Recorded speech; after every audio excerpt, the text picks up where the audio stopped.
communications research really shows that hope is what motivates us to keep trucking and actually make the change we want to see in the world. You're listening to Let's Imagine, an Imagine Canada podcast for everyone interested in social issues and the nonprofit sector. I'm your host, Bruce McDonald. At Imagine Canada, we believe that by leveraging our national vantage point, building cross-sector relationships, and sharing and developing our knowledge base, we can advance social, economic, and environmental justice through our collective action. Join us as we dive deep into conversations that have big implications for the nonprofit and charitable sector here in Canada. A special thank you to our knowledge partner, Carter's Professional Corporation, and our supporting partner, Blackbaud. Together, let's imagine a stronger future.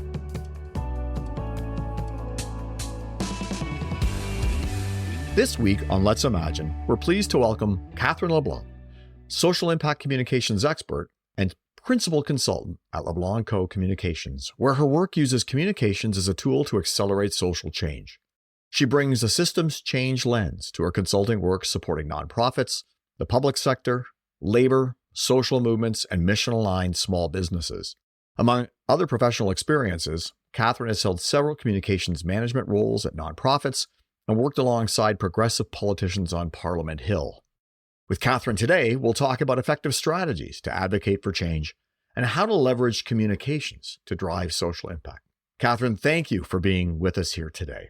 Thanks for having me on, Bruce. So we're going to kick off with our first question. With the polarization, political uncertainty, and rampant misinformation we're currently facing in today's world, advocating for change can feel like a daunting prospect. Why does it matter that nonprofits and charities make their voices heard, especially in 2025?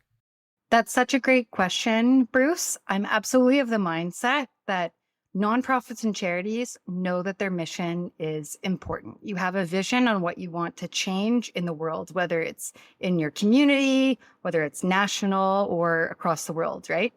And in order to effectively get the change that you want to see in the world to advance your mission, government relations and advocacy have to be a key part of that agenda. Government at all levels just hold such a far-reaching influence on everyday lives of people across the country, whether it's on social programs, whether it's on legislation. So as much as that type of, say, frontline programming and services is an integral part of the nonprofit sector, advocacy really is too. Yeah, absolutely. It just seems to be so much more important these days. You know, it's only a question of time before a federal election is called. So from your perspective, what's the difference, or what are the differences about advocating during an election campaign than during other times of the political cycle? So, Bruce, for information on legal obligations like related to the CRA or lobbying, I genuinely would encourage people to check out Imagine Canada resources and also resources from various provincial counterparts of Imagine Canada as well.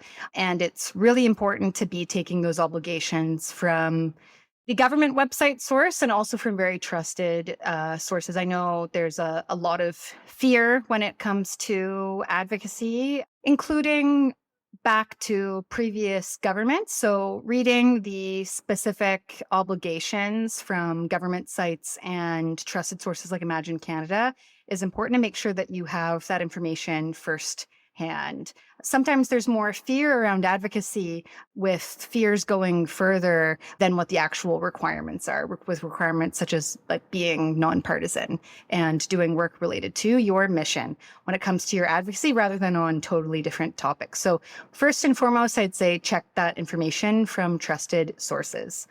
Secondly, Bruce, I would say that when it comes to an election, it's a structure or container on your advocacy work, just like advocating ahead of a federal budget, in budget consultations and budget consultation submissions and campaigning ahead of a budget. That's a container. That's a structure when it comes to your advocacy. And similarly, whether it's provincially or federally, that type of container exists for an election. It's in a way to engage with the public, a way to engage with political parties, and a way to engage with governments. So let's give some examples on that and what is different. So ahead of an election, you can engage parties on platforms. You can reach out to critics on the issues that you work for. Critics are like a minister, but for an opposition party. You can reach out to critics and ministers and policymakers on the partisan side to push on the actual election platform that will come up when these parties are running. Of course, also continuing to engage on the civil service side of things as well, but just particularly wanted to highlight that thinking about actually getting your issues into the platform is something that's sometimes forgot about. Secondly, ahead of and during an election, you can plan campaigns that are framed around the election. So those are the types of campaigns that could be a get out the vote campaign. So helping to inform the community that your organization serves on how to vote and motivating them to vote, educating on who can vote and how and where, and also making it sound easy and appealing, what types of issues should be motivating your communities to vote. So that's like a get out the vote type campaign. Secondly, importantly, there is issue-based advocacy around elections. So that's when ahead of an election, an organization working on a specific area or perhaps a coalition can launch a campaign with a specific frame and call to action or specific policy objectives. So we see that could be on social issues, environmental issues, whatever it may have you for an organization or a coalition. I just encourage you to have a very clear idea of what policy you actually want to influence, and then have a specific name and frame and set of key messages for your campaign. This can be done in both like behind the scenes advocacy ahead of an election, and we're imagining this being a public ask, like a public campaign. Then, of course, after the election, Bruce, as you're very well aware, you're going to be able to, in the jurisdictions where this is possible, check out ministerial mandate letters and also check out platform commitments and anything else that's been said to try to think, what is this government's priority and where does the government's priorities overline with my organization's priorities? So that's a bit of an example of before, during, and after structuring campaigns. You also have been asking about what's been changing. You know just as well as me, Bruce, and our listeners know as well, there's a shifting political atmosphere, be it on the American side of the border, also on our side of the border. We have an Ontario election, an upcoming federal one, and of course, for the Liberal Party, a leadership race. So definitely there is shifting contexts politically. I would encourage our, nonprofit and charity sector and social impact sector listeners to keep a finger on the pulse of what is shifting politically. What are Canadians' sentiments? What are their, motivations and worries when it comes to voting and also key issues? And I would also encourage them to keep a pulse on the shifting landscape of social media platforms. 2025 has been a real dizzying, I'm saying year, but, we're recording this in February. So a dizzying few weeks so far when it comes to social media platforms with the TikTok ban and then unban and just various actions related to billionaire-owned social media platforms. There's a lot of changes to keep an eye on, and many nonprofits don't have the resources to day by day, hour by hour, monitor all of these developments, but you can keep in tune enough to help inform your big decisions.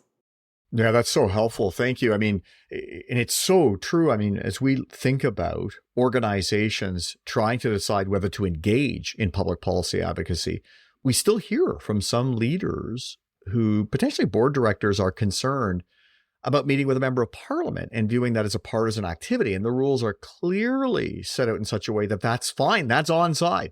And so to your initial point about really understanding the guidelines, the rule book, the playbook, it's so critically important because what we don't want is a lack of information to be a barrier to engaging, because it's so critical for the organization and the cause that it supports. So we're going to switch gears a little bit, and you kind of started to bridge that in terms of some of the tactics that organizations can employ. And you've worked for and with nonprofits for some time now. And from your perspective, are there things that have really changed as it relates to communication strategy for advocacy purposes? And on the flip side, what are the good old ways that are still effective and that organizations should continue to prioritize and leverage? Great questions, Bruce. A few elements of changes coming to mind are first and foremost, the media ecosystem has been rapidly evolving with significant decreases of the size of newsrooms, the growth of, things like blogs and influencers.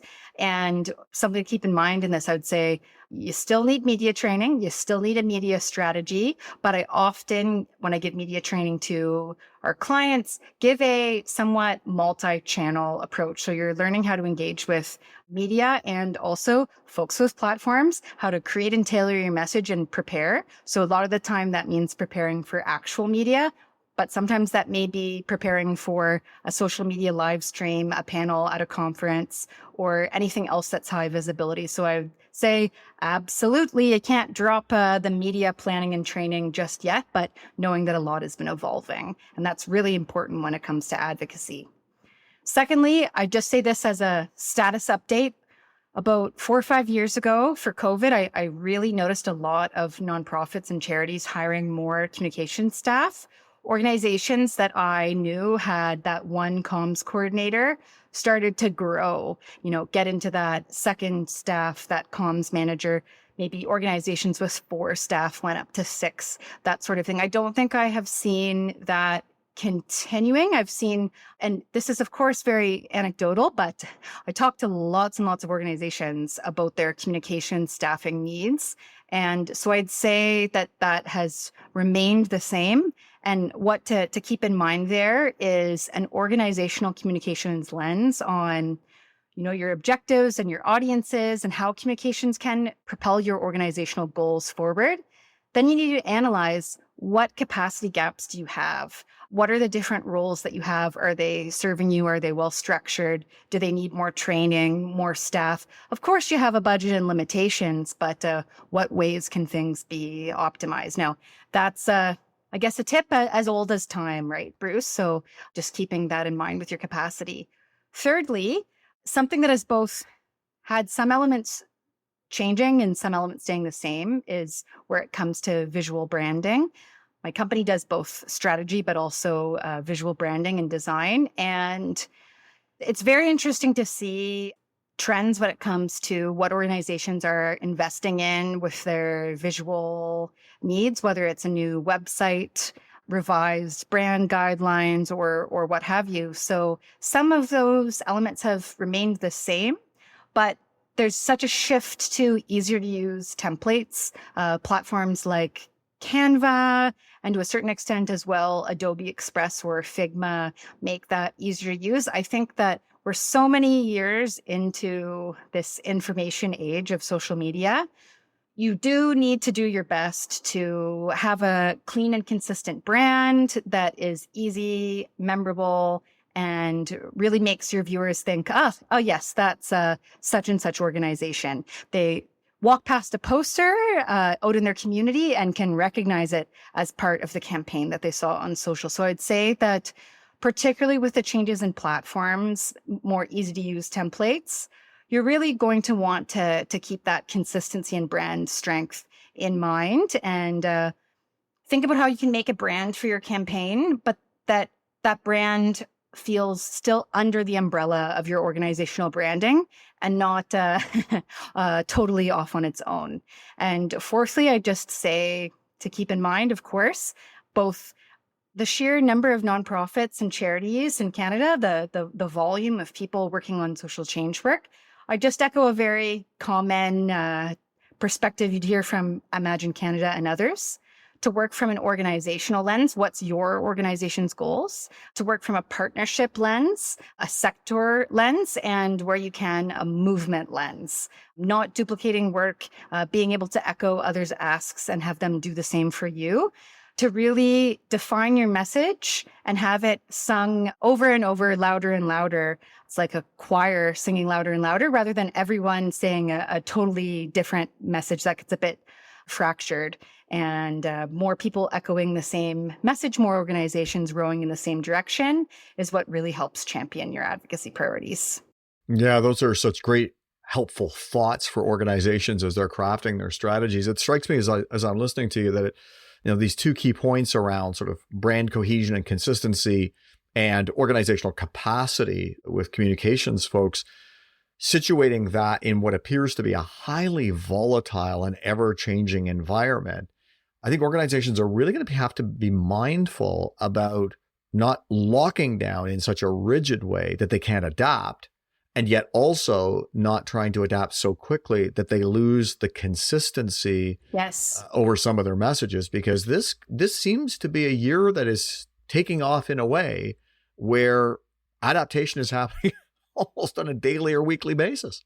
Absolutely, Bruce. And another thing to keep in mind, whether you're working in communications, advocacy, or any other social change lens, is just keeping in mind what platforms you own, your access to, like your newsletter list, versus what platforms are on rented space.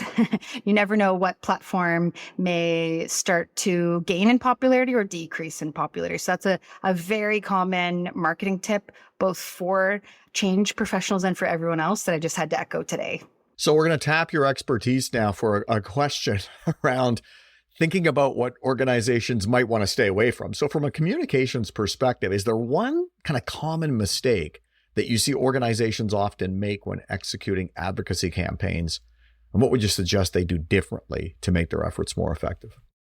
I would say the issue I most commonly see is organizations not having clear enough of a focus. So to do this, you have to, step one, define your advocacy objectives, what you actually want to change. Step two, define your objectives, your audiences, and how you are actually step by step going to fulfill this.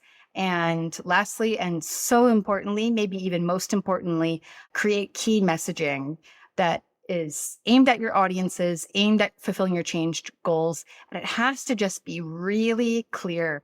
When your messaging is clear, if your organization goes and put 100 hours into a certain advocacy initiative, maybe it's only as effective as, say, if you had put 20 hours into that initiative, but with better messaging, right? More effort doesn't necessarily mean more effective. You need to have a really honed in vision and message for what you want to accomplish. So a couple things to keep in mind is you write this messaging and you put it aside. You come back to it and you see if there are any opportunities to hone it further.